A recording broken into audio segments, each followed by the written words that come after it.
question then is why was there a gap from October 19th through November 16th regarding the claims?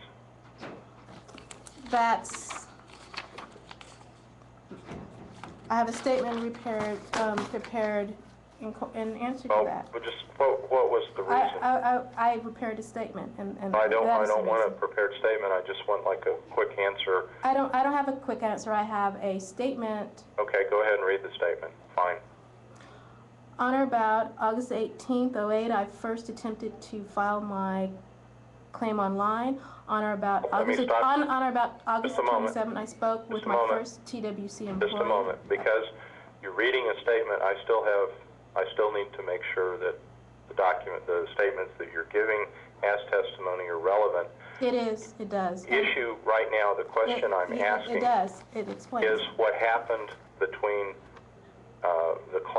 the last claims you filed and the time you filed these claims on November. I'm getting to that. 24th. Well, rather than getting to it, answer that question first. This is the answer. It's not.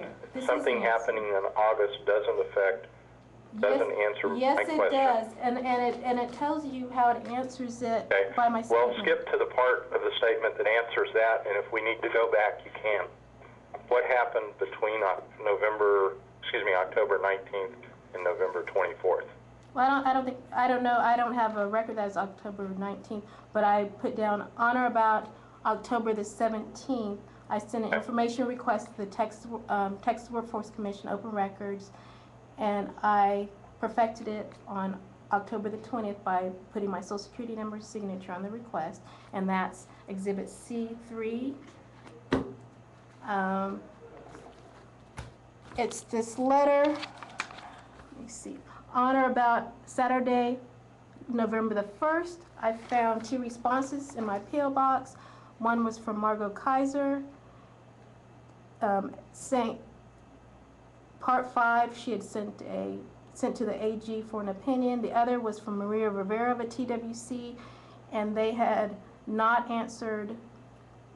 responded to my open records request by providing the information. She had responded to Part 3 and redacted those emails, so I could mostly not read that emails, which were part of my TWC records. As emails say, did you think that because you had an ongoing open records request that you did not need to file your claims? I had an issue with employees altering my information, and I as a claimant, you have the TWC has responsibility to use my information correctly and not alter the information I provide to them. The emails that would have explained what was going on, they were redacted. Some of them were redacted entirely, but at the bottom of emails between the employees, it stated that that was a part of my record. And I also told them not to use my full SSN. Some of the emails had my full SSN in the emails, and it clearly stated at the bottom in a note on the emails that not to use my full SSN, but they were using my full SSN in those emails. So I ended up... My question, let me get back on or about November the 2nd, I was supposed to file for my claim, and I did not after I had received those responses from Margot Kaiser and Maria Rivera. I guess that's my question. Why not? What about those responses made you not file the claim? Because of the refusal of Texas Workforce Commission to provide the information from my claim to me. I, above everybody, am entitled to my own information. For those other employees to have my information, and as it showed with them using my Social Security number in those records when it clearly showed they were not supposed to be using it, and other conversations I had had with those employees before I even submitted the request on October the 17th made me realize that I needed to know. I wanted control of my information. I wanted them to be using it correctly once they received it. And as Jimmy Mullins showed, that once he got the information that I had wages, he withheld that information, and an investigation was started on me, claiming that I had not reported those wages. And I don't have any other questions then for you at this point. Is there anything else you'd like to add that we have not covered? Right, it turned out that Rosa Perez, who, when Jimmy Mullins asked me why I hadn't filed, I told him that Rosa Perez had changed my name to Sara Brown when I had provided my information to her. And she had claimed, I had claimed that my name was Sara Brown, which, which was untrue. It turned out that Rosa Perez was the co-worker of Jimmy Mullins, and that they both had the same supervisor. I found that after he denied this claim that we were talking about. And then I found out later that he had withheld the other information I provided to him on November the 26th, which caused an investigation and my benefits to be interfered with in violation of 214.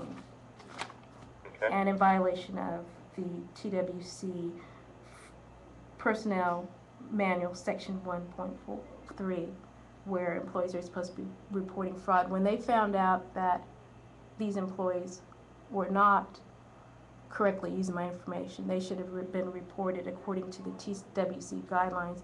Instead, I was penalized. I was told it was my personal problem. It was my, what does he say? He said, due to personal reasons. It's not a personal reason. It's the business of TWC to follow the guidelines in correcting these employees and making sure that they're using my information correctly, instead of them using my information any way they please once they had it.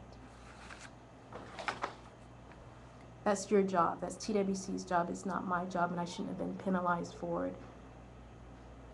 And since the AG had not responded by November 24th, I sent him a letter.